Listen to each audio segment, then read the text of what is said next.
Assalamu alaikum, welcome to Dialogue. I'm Taimur. Shamil. The United States war in Afghanistan is perhaps US war, longest war ever in US history. It has entered in its 17th year, and in the last 17 years we have seen a lot of ups and downs. Many innocent people lost their lives in Afghanistan, and not just in Afghanistan but also in the neighboring countries like Pakistan. Both have been the victims, Pakistan and Afghanistan, of the US war that is going on still in Afghanistan. But recently we have seen interesting development in Afghanistan. The last two presidents of US, they were more interested in defeating the Taliban, but that perhaps didn't work out. US President Donald Trump has been vocal about withdrawing troops from Afghanistan. That is also what he said in his presidential campaign, that he would pull out the troops from Afghanistan. And we can see that this is something that he is also working on.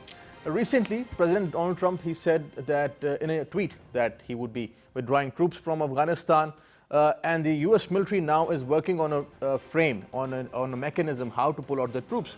Most probably 7,000 troops out of 14,000 would be pulled out of Afghanistan. Now there is a debate around all this, that how should US withdraw the troops from Afghanistan, or should US withdraw troops from Afghanistan? 17 years on, we see that there are more terrorist organizations now operating in Afghanistan. Perhaps Al-Qaeda was defeated, Taliban were ousted out of Kabul, but still Taliban control large parts of Afghanistan. We see that Jamaat-ul Ahrar and TTP, Daesh for that matter, ISIS, they have been operating in Afghanistan freely. Afghanistan still is unstable. Also talking about the political scenario, we see that the political parties in Afghanistan, the political figures, they too are uncertain about the future of Afghanistan. There is warlordism in Afghanistan still going on. So what would be the future of peace and stability in Afghanistan? Pakistan has been helping out the United States through and through. In the last 17 years, Pakistan has been fighting this war on terror. Recently, Pakistan also arranged talks of US and Taliban in UAE. That went well. Now the US wants Taliban to accept Afghan government as a legitimate party to this whole issue. Taliban reject Kabul government. They also reject any government supported by the United States. And they also say that the US troops should pull out. There should be no foreign presence in Afghanistan. Would that happen? Today we are going to discuss about the future of Afghanistan, Pakistan's commitment to having peace and stability in Afghanistan. To discuss this, we have our special guest in the studios. Our first guest is Lieutenant General Raza Muhammad Khan, renowned senior defense analyst and former president of National Defense University, Islamabad. So welcome to the show. Our second guest is Mr. Muhammad Sheraz. He is an expert on international relations and also on Pakistan's foreign policy. Welcome to the show, Mr. Sheraz. Sir, starting with the pullout of US troops from Afghanistan, militarily, how do you see this decision of pulling out troops? Because General Mattis wasn't happy with President Donald Trump's decision of pulling out troops from Syria or from Afghanistan, and he resigned. He would be leaving the office soon. Militarily, how do you see this as a decision, keeping the 17 years of war in mind? Okay, Bismillah ar-Rahman ar-Rahim. I would say that, it's a lot related to the politics in the United States. If you recall, Trump during his election rallies and manifesto had promised, pull out from most of the US wars, which he called, stupid wars, particularly, from the Middle East and even Afghanistan. And his recent statements also go to prove, that he is now convinced that whatever his advisors have been telling him, for a military solution in Afghanistan, probably that is not working. Also, the new US elections are due in 2020, and he has to fulfill his promise of pulling out. He's already announced the pullout from Syria. He has, this year of 2019, to finally decide before the elections, and then, probably this will become an election issue in Afghanistan, and he's looking at his re-election. That being the background, I think the differences between General Mattis and President Trump probably would have been in the way that the withdrawal should be carried out as it relates to Afghanistan. I'm not talking of Syria. I think it is in the interest of Pakistan, Afghanistan, and the entire region that this withdrawal is very systematic and very phased. It cannot be an abrupt withdrawal because that will lead to chaos. There would be a vacuum will be created, and that vacuum is going to be filled up by terrorists of all kinds and hues. That is the kind of background, and probably this is how it is going to materialize. It will be a phased withdrawal, and withdrawal it will be. This is how I feel, and I think all the countries of the region are going to be involved, particularly those who have direct borders with Afghanistan, like Pakistan, Iran, China, and some Central Asian republics. We'll have to wait and see how it goes, and subsequently, when we discuss the modalities, and we can see, how best it could be carried out. Sheraz, the way this whole thing sounds like that, perhaps this is haphazard. It is abrupt. What U.S. President Donald Trump said, that we will be pulling out troops from Afghanistan and from Syria. Since we are discussing about Afghanistan, many experts are of the view that these ideas exist in the American establishment. Of course, there are a lot of people who think that we should pull out troops from Afghanistan, and that is also what President Donald Trump is doing, for that matter. Pulling out troops from Afghanistan, would that be feasible for U.S. perhaps? And what do you think about then Pakistan and what General Raza just said, that it might be a concern for the regional countries as well? Well, it's of grave concern for the regional countries, obviously, because then again the region is moving from security-centered issues towards economic integration and so on and so forth, the economic progression for that matter. Right. So it is a concern for the stakeholders. As far as US withdrawal is concerned, I would say, if we see the way President Trump has, unveiled his withdrawal, that probably has shook many within the administration as well, U.S. administration as well, because it seems like it has been reported widely within the U.S. Press as well that U.S. President has stopped asking for any advice as far as their advisors are concerned. So he's going alone as far military as advising, military advisors and other political advisors as well. So that's why we see very sudden and quick resignations within the administration as well, within the U.S. administration for that matter. So I think the most important thing over here is withdrawal at the moment. If you ask a strategist for that matter, this region is then again becoming the center of the world, and it is going to be not an easy decision to evacuate Afghanistan. So in what way do they want to get out of Afghanistan? That needs to be decided. And even if we go further, what kind of presence they want to have in Afghanistan, and then the role of the Afghan government itself, which is a bone of contention between the US Taliban, and now even Pakistan is forcing intra-state, intra-Afghan dialogue, first of all, that Afghan Taliban and the Afghan government should come on the table, address those issues, and then talk to other stakeholders for that matter. So exit is definitely on the table, but then again, what manifestation of exit, that is going to be interesting, because US has its major interests in the region. So this is certainly a mess for United States, US military and the US government, General Raza. But since we are talking about political settlement in Afghanistan, Taliban have denied any sort of legitimacy to the Kabul government. US has been pushing Zalmay Khalilzad, the special American envoy to Afghanistan. He has been pushing the Taliban to have talks with the Kabul government. They have rejected that. Perhaps Pakistan would now be asking the Taliban if they can accept the invitation and have talks with the Kabul government. But how do you see the future of political stability if Taliban don't accept the Kabul government as a part to this whole issue? Yes, there is this issue of flexibility, in the positions of the Afghan government, the United States and the Taliban, and unless that flexibility comes, I think things will move very slowly, if at all.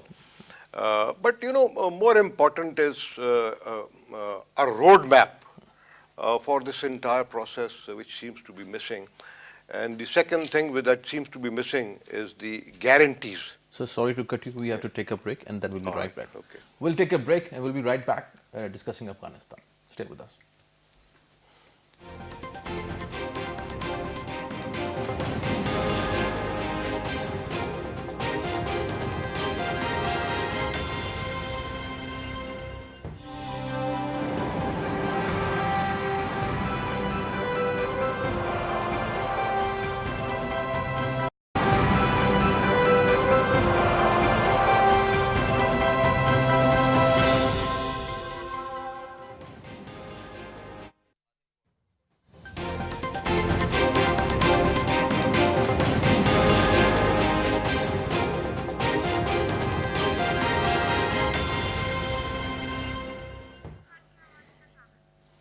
Welcome back. We are discussing Afghanistan and peace and stability in Afghanistan. General Raza, before the break, we were discussing about Afghanistan, and there are a couple of questions, 17 years on, that why US is now withdrawing troops from Afghanistan, what would be the future of Afghanistan, and would Taliban accept the, let's say, the legitimacy of US by allowing perhaps few US troops to stay in Afghanistan? How do you see it?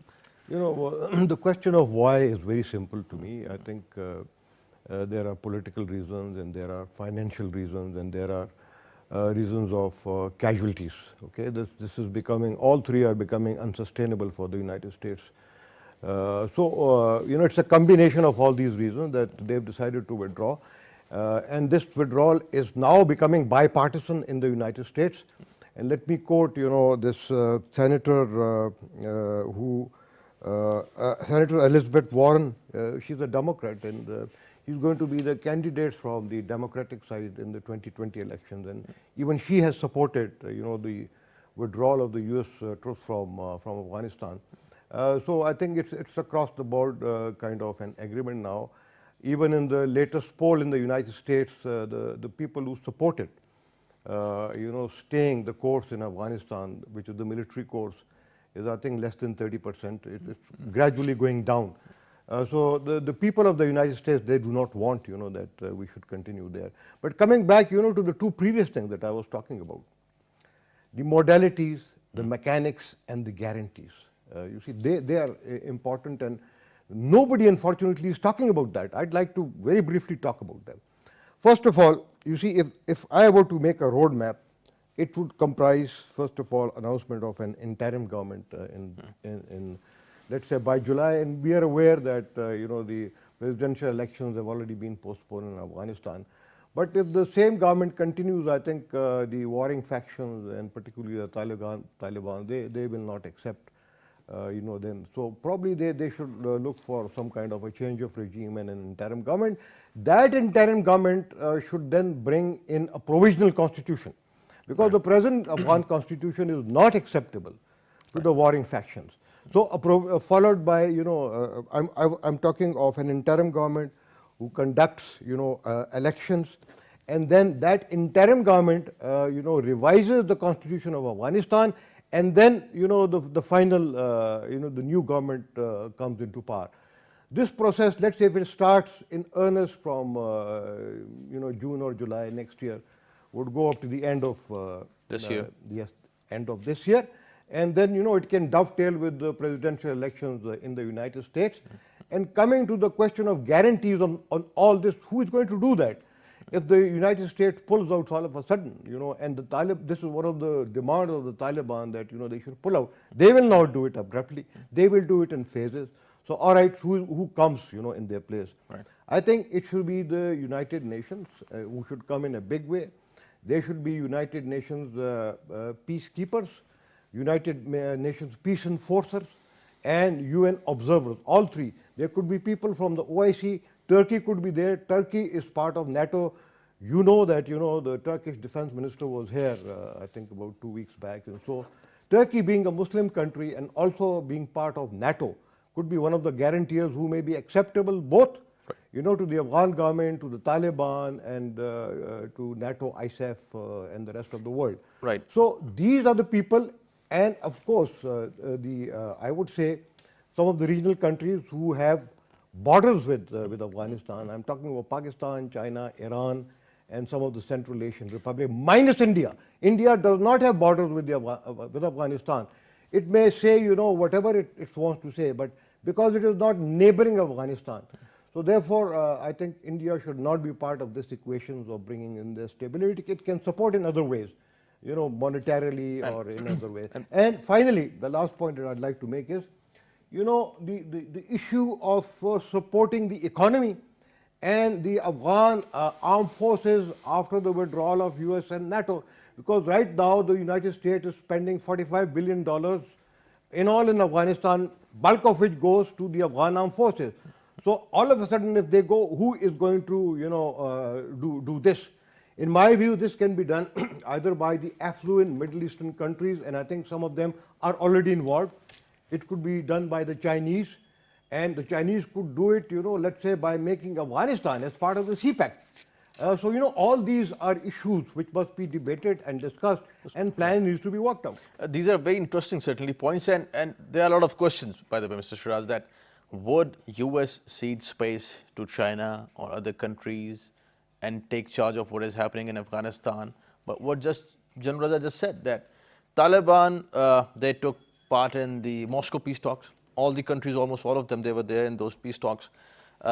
This also was a message that the neighboring countries of Afghanistan, the region and Afghanistan, they're okay with the withdrawal, and they would be working on the future post, let's say, American scenario in Afghanistan. But talking about generally about NATO, US allies, President Trump has been very critical of NATO for that matter recently. And India, that he said that India did actually nothing and they just made a library over there. And NATO forces also should be spending more in Afghanistan. So the way President Trump is making Afghanistan look like at the moment, how do you see that? Well, two comments before that. There is a talk of interim government within Afghanistan. Abdullah recently, you know, replied after the Afghan denial of negotiations of fourth dialogue, probably this time around, fourth, yes, known as the peace government, you know. But that has been then again the nitty-gritties, which are then Taliban question directly the legitimacy of the government, the Afghan government, which is sitting over there, obviously. So the most difficult part is first to make them agree upon the fact that Afghan government is going to be part of whatever the solution is. Afghan government is not part of the problem, they are part of the solution. So that's where the issues are coming. Even they are objecting that recently they said we will not have dialogue in Saudi Arabia because Saudi Arabia is pushing us to include the Afghan government. So they said no to that. Even the same was for Doha as well, Qatar as well. They're doing the same. They're pushing Afghan Taliban to give some space to the Afghan government on the table. So these are some very complex things which are under discussion at the moment as far as the resolution of Afghan process is concerned, and just to take all the stakeholders, to create some kind of consensus among the stakeholders.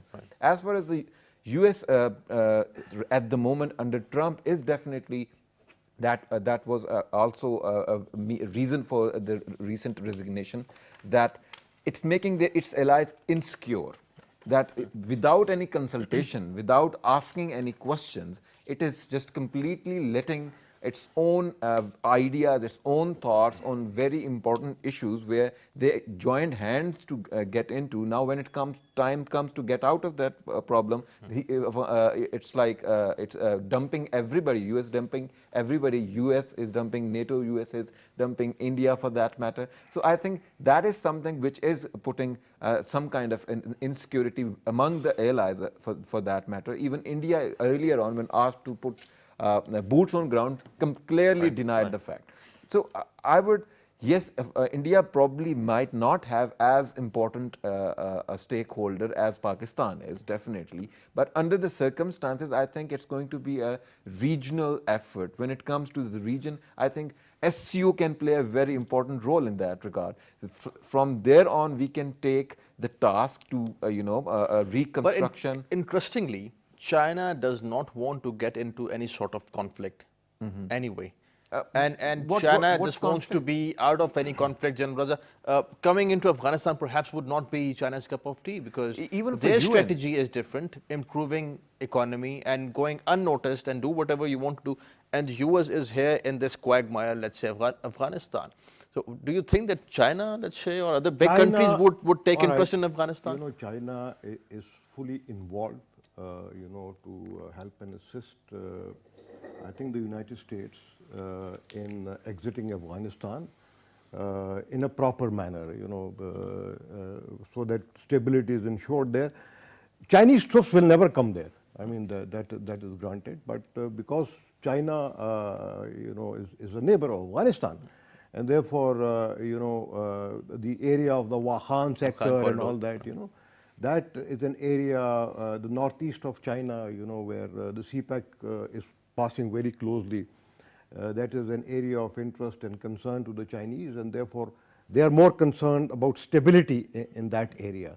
So, you know, if need be, if there is instability in that area, Chinese may actually come in, you know, with their forces and with their troops.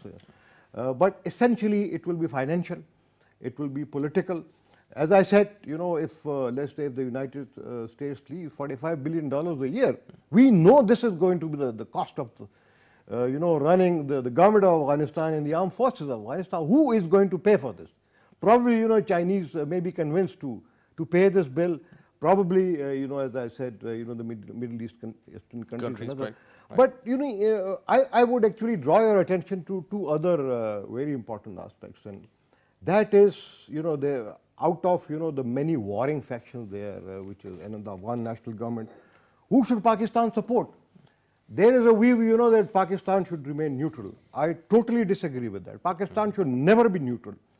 Pakistan should support that faction which actually recognizes as the first step the Pakistan-Afghan border, and secondly, Pakistan should support that faction which promises to be friendly with Pakistan.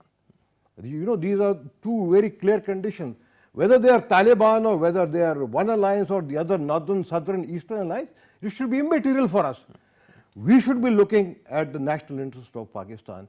And again, as a quid pro quo, I mean, we should be asking the United States, you know, for a number of things. We should be asking them very clearly, you know, that while this process is going on, they must actually support our view that Pak-Afghan border needs to be recognized and finalized. They must support, you know, the building of the fencing in Afghanistan. They must support, they must return close to $1 billion which they owe us as part of the coalition support fund. They must, you know, they must not oppose the CPEC, you know, if they want that Afghanistan should actually become financially dependent on that, and so they should actually withdraw their opposition from the CPEC. They should actually condemn the human rights violations that Indians are coming out, you know, at least in Kashmir. They should stop, you know, the FATF from harassing us, which they are doing, I think, every month. And the list goes on and on. They should actually restore our financial and also our military supports, you know, which they were giving in the past. So these are the things that Pakistan should clearly ask the United States. This is very interesting, Sheraz, because this is a sentiment that prevails in Pakistan, that Pakistan should come up with all these things that General Raza had just mentioned, that if we are standing with the United States, we have been working with US, we have been fighting a common enemy. We have been working extremism for and terrorism. US. Earlier on, we have been working for US, so there is a difference. So as far as I think earlier on, bilateral relationship is between two, if not exactly equal, but politically equal counterparts, you know, for that matter. So if 50% of the relationship is in the hand of one stakeholder, while the other 50 is on the other hand. Earlier on, what we have seen between Pakistan and United States of America, Pakistan always understood the fact that we need United States of America.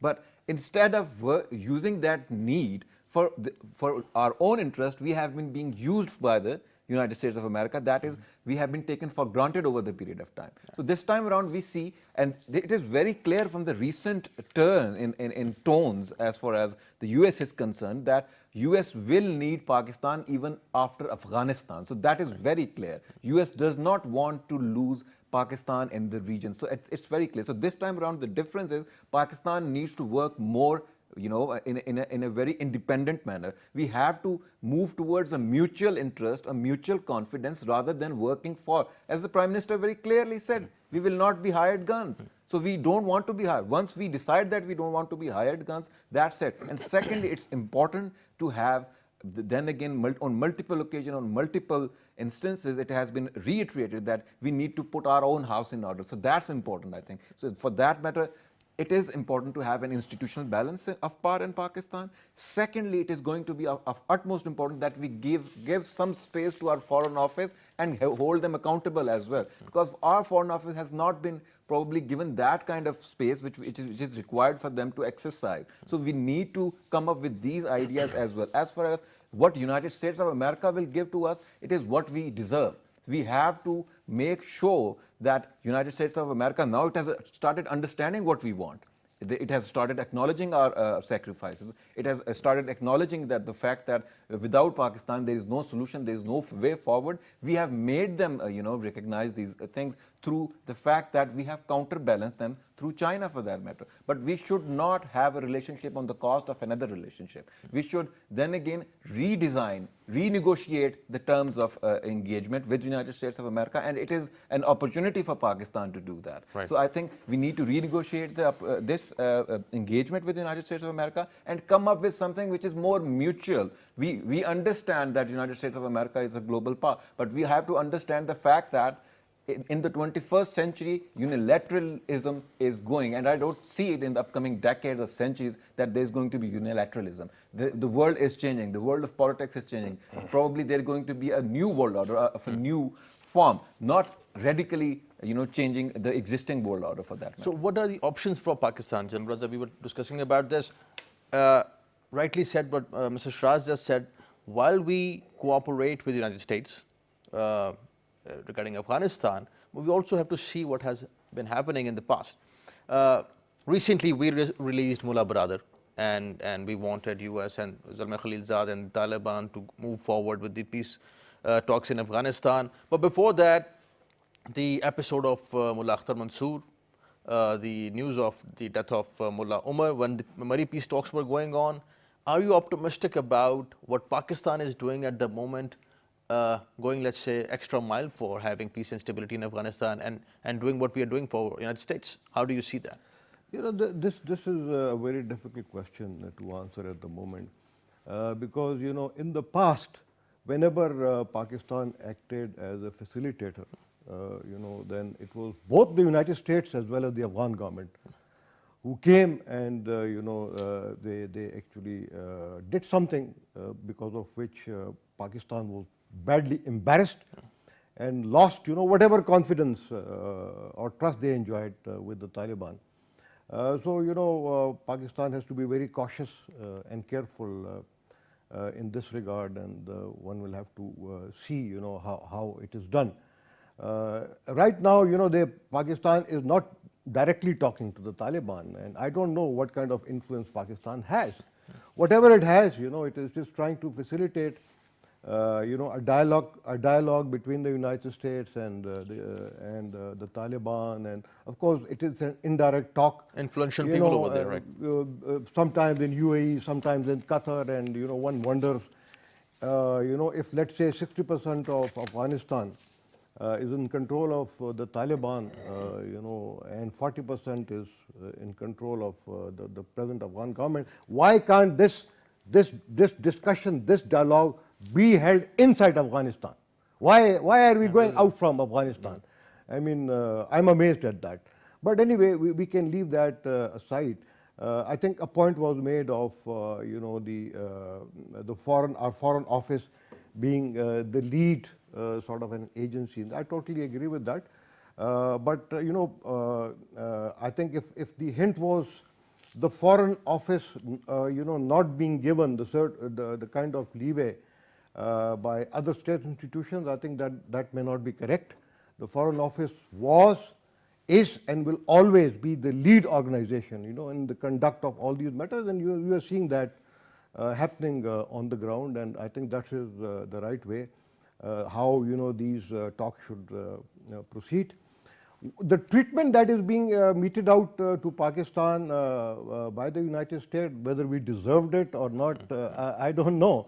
But I think we must insist whenever there is a US envoy coming to Pakistan, I think we must insist on all those concerns that the people of Pakistan has and which I enumerated earlier. And I think if the Prime Minister has his first meeting with President Trump, I am sure that I think he will tabulate all these concerns and all these interests of Pakistan with the United States, as a quid pro quo for whatever Pakistan has done in the last 17 years, or it is going to do subsequently with the United States government. Because I think on the national interest of Pakistan, I think whatever we say, whatever is said at whatever level there is, I think it needs to be done. Mr. Sheraz, Foreign Minister Shah Mahmood Qureshi, he made his maiden trip, his first trip to any country, that was to Afghanistan, Kabul. This speaks volumes about Pakistan's priorities and also how Pakistan is looking at Afghanistan and peace and stability over there. Recently, the Afghan envoy was visiting Pakistan, Muhammad Umar Daudzai, and he is an envoy, President Ashraf Ghani's special envoy for peace and stability in Afghanistan. Both officials of Kabul and Islamabad, they met, and Pakistan has said that Pakistan would do anything that would bring peace and stability in Afghanistan. What should be Pakistan's stance regarding Afghanistan? Because we also have seen that few months back, till few months back, Kabul was very critical of Afghanistan, of Pakistan. Even today, Abdullah recently has criticized Pakistan. It's not just, it's a good cop and a bad cop kind of a situation. Ashraf Ghani probably playing the good cop at the moment. So Abdullah the other way around. As far as Foreign Minister is concerned, my point earlier on was it's the responsibility of the government to give, then again, the young people within the Foreign Office an opportunity to face these new challenges, because they are the ones who are going to deal with the future of Pakistan in that regard. Pakistan is a young nation. 60% of Pakistan's population is below the age of 25 for that matter. So that is then again a change of leadership as far as that is concerned. So Pakistan's options are definitely, they have to have options. Pakistan's national interest is obviously having a peaceful neighbor, because without a peaceful neighbor, Pakistan cannot have the kind of dreams, the kind of ambitions which we are targeting at the moment in the 21st century towards economic progression, towards economic integration, towards making Asia a greater Asia, for that matter. So Pakistan is the jugular vein of whatever the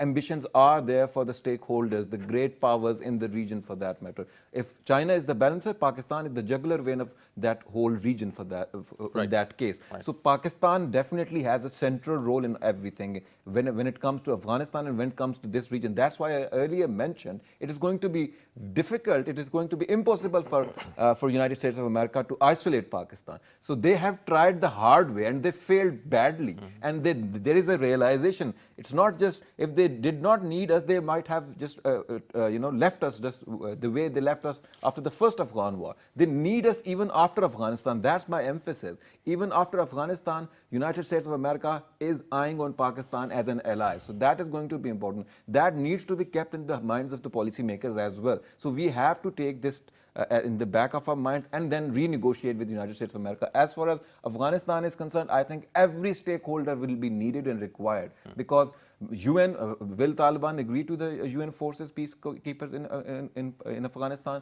As OIC countries are concerned, they have risen concerns about their pressurizing us, and they have not, they're not negotiating anymore. So what is their status on that? And then again, Taliban themselves have mentioned that they have changed, which is being criticized by Abdullah as well. How come they have changed? They are the same people with the same set of mind. They are not democratic, so on and so forth. So they, first of all, Pakistan definitely not only at the moment needs to support the effort, the regional effort, I would emphasize, number one, then the US effort, and finally, it is important for Pakistan to make sure that Pakistan plays its part in some kind of a consensus before the roadmap, before the peace government for that matter. So Pakistan need to make them acknowledge the fact that US is not going unless there is something which is decided in the intra-Afghan politics.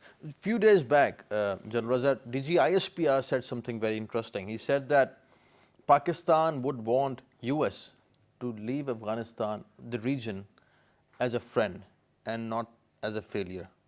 So how do you see the statement, and also keeping all these things in mind that perhaps in future we will be working together with the United States, certainly, and there's a big Pakistan diaspora in the United States. But this geopolitics that we see at the moment, Pakistan has, some people say, as not tilted, I would say, but still working with China. So keeping a balance between China and the United States and other countries in the region, this is a question of foreign policy. How do you see that? Well, I think if the DGISPR made the statement, he was, I think, in direct support of what the government had already said. It was the Foreign Office which initially said that we would want the United States to be the friend of the region. But I think, yes, the friend of the region, but first of all, they should leave as friend of Pakistan. I think as Pakistanis, we should be more concerned with that. You know, why you're talking of a balance of Pakistani foreign relationship vis-a-vis China and the United States. So, of course, it is the United States itself, you know, which has abandoned Pakistan totally, particularly since Trump came into power, and, you know, they have embraced India again completely. You know, it is their doing. Otherwise, Pakistan always had, you know, a very balanced foreign policy, and if it comes, you know, to, let's say, equating China with the United States, I think we have a very clear option. We must support, we must be very friendly with China, because China is a time-tested friend of Pakistan, and it has been like that, you know, for a very long time. As against the United States, you know, I think who have time and again, you know, put sanctions on us, and you know in what position we are. So I think we should be very clear on this, absolutely clear on this, that, you know, when we are talking of a balance, then they are not equal. You know, our relationship with the United States and China cannot be equal. Shiraz, you Quick briefly, one. this balance. Yeah, I would like to have it addressed in an optimistic manner. Pakistan was the one who was the bridge between the United States of America and China during the Cold War. Why not this time? So this is my optimistic view as far as China vis-a-vis United States of America is concerned. I think both the countries are important. China has its own, because of the fact that we share a border with China, we have very good relations with China. Definitely that has its own importance on the one side, but the United States of America definitely has its equal importance on the other end as well. So we know, we and Chinese are, there are certain things which we share very dearly to each other. Right. There are issues which United States of America and China are equally sharing. Look at, you know, specifically if we talk about the region, terrorism is something which is a common interest between United States of America and China, for that matter. So I would say optimistic. Why not Pakistan become the jugular vein and the bridge between East and West? Yeah. Gentlemen, thank you for joining us. Thank you. Pleasure having you on the show. Mr. Sheraz, thank you for joining us. Thank you for your time. That's all from today's show. Pakistan's stance regarding Afghanistan is very clear. Pakistan supports any mechanism that involves the people of Afghanistan. The solution should be Afghan-owned and Afghan-led. That is Pakistan's stance. Pakistan has fought this war on terror with the United States. Both countries have been fighting a common foe, a common enemy, extremism and terrorism. We'll keep on fighting this enemy, but that would be for Pakistan itself. And Pakistan has made few things very clear. First of all, that Pakistan would not become a scapegoat in the region, and Pakistan would not fight anybody else's war on the Pakistani soil. So the message from the Pakistani side is very clear, and these 2 points certainly speaks about what Pakistan feels about the region, security in the region, and Afghanistan. Thank you for watching today's show. See you next time. Khuda Hafiz.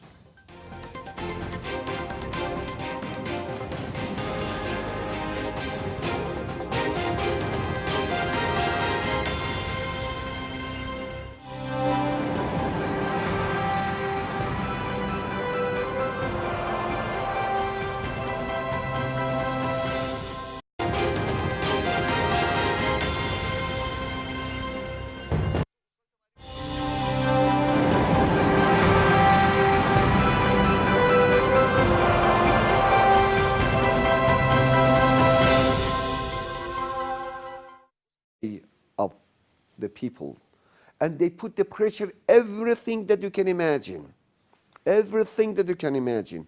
In the international circles, international bodies, and they misuse everything against our people, our revolution, our values. But be sure about it. According to the facts, right now Iran is one of, in some branches of the industry, is one of the 10 best in the world. How can we do it? It means that we can never waiting for the mercy of the face. It means that Iran, when Iran right now is nanotechnology, biotechnology, turbine, missile, and many, many branches of the industries, is one of the 10 best in the world. It means, okay, of course not so easy, but it was possible. And so right now we are so proud of it.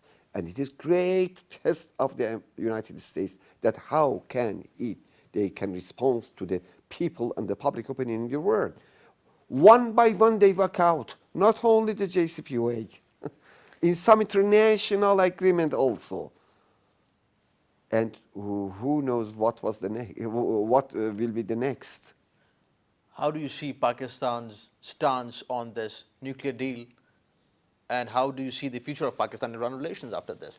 Looking at the regional security and the trade and the potential that is there.